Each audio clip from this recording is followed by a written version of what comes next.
Model बोलते हैं हम लोग, नीतीश मॉडल, भ्रष्टाचार का नीतीश मॉडल। आप जांच करा लीजिए, आप पुलिस लगा के जांच करा लीजिए, सीबीआई लगा के जांच करा लीजिए, कुछ नहीं मिलेगा।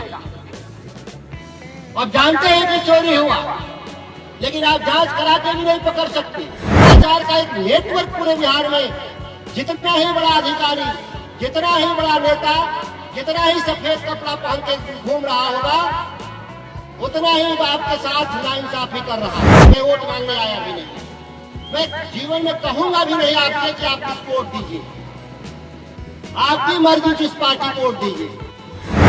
पूरे बिहार में कोई चर्चा नहीं, हर चीज का चर्चा हो जाता है।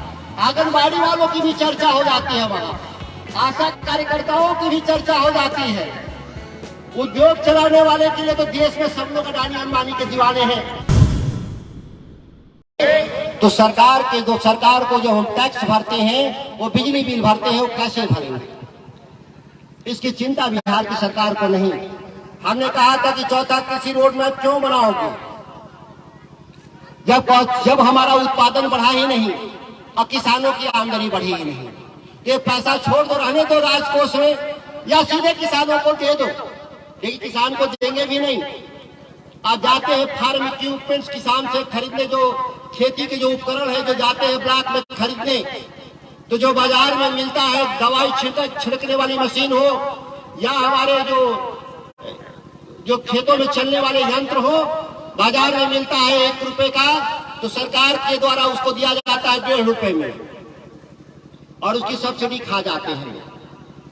बीज मिलता है 40 रुपए, सरकार उसको बेचती है 45 रुपए में, और उसमें भी सब्सिडी आधा पैसा खा जाते हैं।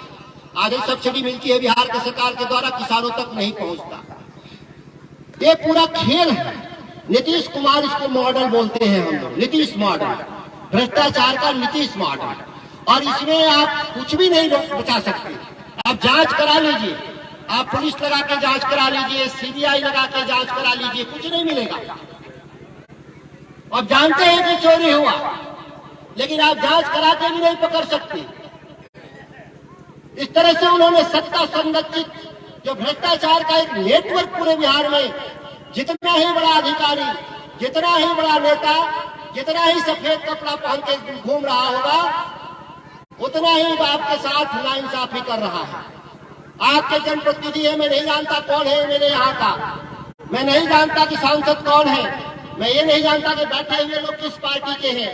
मैं वोट मांगने आया भी नहीं, मैं जीवन में कहूंगा भी नहीं आपसे कि आप किसको वोट दीजिए, आपकी मर्जी जिस पार्टी को वोट दीजिए, आपकी मर्जी है कि जिसको आप एमएलए एमपी बनाइए, लेकिन आप काम की बात तो कर लीजिए उनसे।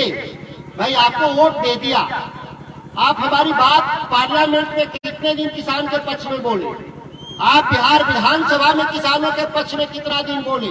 इस राज्य में 80% लोग किसान हैं, किसान, कामगार, कारीगर, जो किसानी से लगे हुए तीनों जो कम्युनिटी है, ये 80% बिहार में लोग हैं। इस 80% आबादी के लिए आप पार्लियामेंट में, विधानसभा में कितना दिन बोले, आप धरना पे कितना दिन बैठे, कलेक्ट्रेट में, ब्लॉक में कितना दिन धरना दिए, कितना पत्र लिखे आप, कितना दिन आप बौद्धिक रूप से आप समाज को जागरूक करने का काम किया।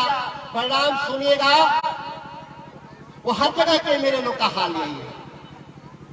पूरे बिहार में कोई चर्चा नहीं, हर चीज का चर्चा हो जाता है। आंगनबाड़ी वालों की भी चर्चा हो जाती है, वहाँ आशा कार्यकर्ताओं की भी चर्चा हो जाती है। उद्योग चलाने वाले के लिए तो देश में सब लोग अडानी अंबानी के दीवाने हैं। वो यहाँ वाले हो चाहे वहाँ वाले, फर्क नहीं है। आते हैं घर में किसान और मजदूर के घर से, और बात हमेशा अडानी अंबानी के ही पक्ष में करते हैं लोग। यह बात देश में छुपी हुई नहीं है, लेकिन जब किसानों की बात आती है, कारीगरों की बात आती है, कामगारों की बात आती है, कोई भी आपका सुनते होंगे कि कोई बहस नहीं, कानून पर चर्चा नहीं। देश में बिना मांगे 3 कृषि कानून बनाया, और देश का जब किसान दिल्ली की छाती पर चढ़ गया, 13 महीने 700 शहीद हुए, तो दिल्ली की सरकार को आंख खुला कि हमने गलत कर दिया, कानून वापस कर दिया। लेकिन बिहार में देखिए कुछ नहीं हुआ, यहाँ की सरकार कानून नहीं वापस की, आज भी उसी कानून को ढो रही है। जो दिल्ली वाला जो कानून बना था, उस कानून को बिहार के लोग ढो रहे हैं, कह रहे हैं कि हम मोदी से लड़ेंगे। भाई मोदी से लड़ना होगा इस देश में तो मोदी जैसा आदमी नहीं चाहिए हमको तो किसान नेता चाहिए, हमको तो गरीबों का आदमी चाहिए, हमको तो कामगारों का आदमी चाहिए, हमको तो कारीगरों का आदमी चाहिए। आप दोनों एक नीति नहीं चला सकते। सत्ता भी वही नीति चलाएगा और विपक्ष भी देश का वही नीति चलाएगा। ऐसा पहली बार बिहार में आप देख रहे होंगे लोग। आश्चर्यजनक रूप से जो दिल्ली की जो नीति है उसी पर बिहार की भी सरकार चल रही है। तो फिर सरकार बनाने का मतलब, फिर सरकार बदलने का मतलब, तो कपड़ा जैसे सरकार जैसे कपड़ा बदलते हैं वैसे ही सरकार बदलने का काम कर रहे हैं। आप बदलने का काम नहीं कर रहे हैं, असल बदलाव नहीं, लोगों को झांसा दे रहे हैं।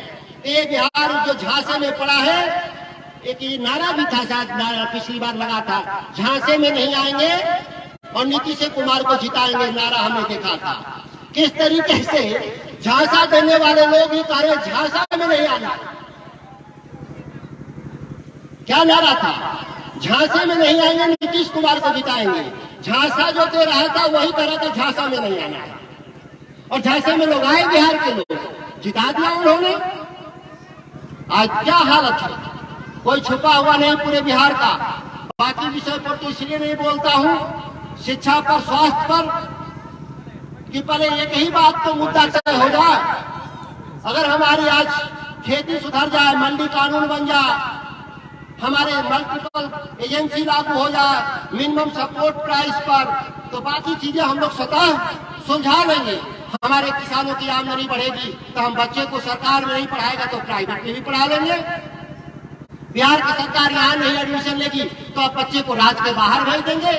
हर साल बिहार के 10 लाख छात्र दूसरे राज्य में पढ़ने जाते हैं। नीतीश कुमार जी, आपकी दूरदर्शिता से ये 10 लाख लोग जाते हैं तो बिहार के करीब 5 साल, एक बच्चा जाता है तो 5 साल बाहर रहता है, बीए पास करेगा, फिर नौकरी खोजेगा 2 साल तो लौटता है। इस तरह से बिहार के 50 लाख छात्र बाहर जाते हैं आपकी दूरदर्शिता से, और 50 लाख बच्चे बिहार का कितना पैसा ले जाते हैं हर साल? जितना बिहार सरकार का बजट होता है उतना पैसा, 75,000 करोड़ रुपए बिहार के छात्र दूसरे राज्य में पढ़ने के लिए पैसा ले जाते हैं। क्यों जाते हैं बच्चे? क्योंकि आपका डिग्री 3 साल में नहीं मिलता। आप डिग्री देते हैं 5 साल में, वो भी फर्जी डिग्री, बिना पढ़ाए हुए डिग्री। बच्चों को क्लासरूम में पढ़ते नहीं, आपके शिक्षक जाते नहीं, सबको मालूम है बिहार में फर्जी डिग्री देते हैं। वो अभी 3 साल में नहीं देते, उसको 5 साल में देते हैं। बहुत सारे छात्र बैठे होंगे, इस बात के पीड़ित होंगे, भुक्तभोगी होंगे, क्योंकि बच्चे जो ग्रेजुएशन लेवल के यहाँ दिख नहीं रहे हैं। ये बच्चे छोटे हैं जो 8वीं 9वीं 7वीं पढ़ने वाले लोग हैं। ये ग्रेजुएशन वाले बच्चे रहते हैं तो ज्यादा वो इस बात को समझते हैं, वो राज्य के बाहर चले जाते हैं। हम एक साथ इस राज्य से हम पैसा भी बाहर जाता है, हमारा ज्ञान भी चला गया। बहुत इसको हम बोलते हैं ब्रेन ड्रेन।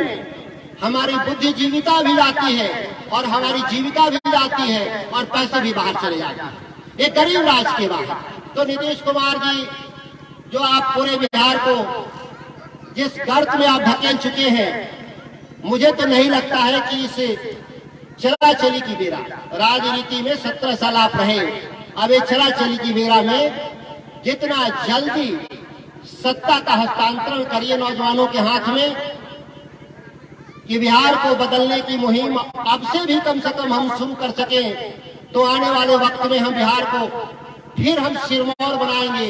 वो बिहार जो देश पर राज किया, भारत का, भारतीयों का जो राज का इतिहास है वो बिहारियों का इतिहास है। हम देश नहीं, आधी दुनिया पर राज करने वाले लोग हैं।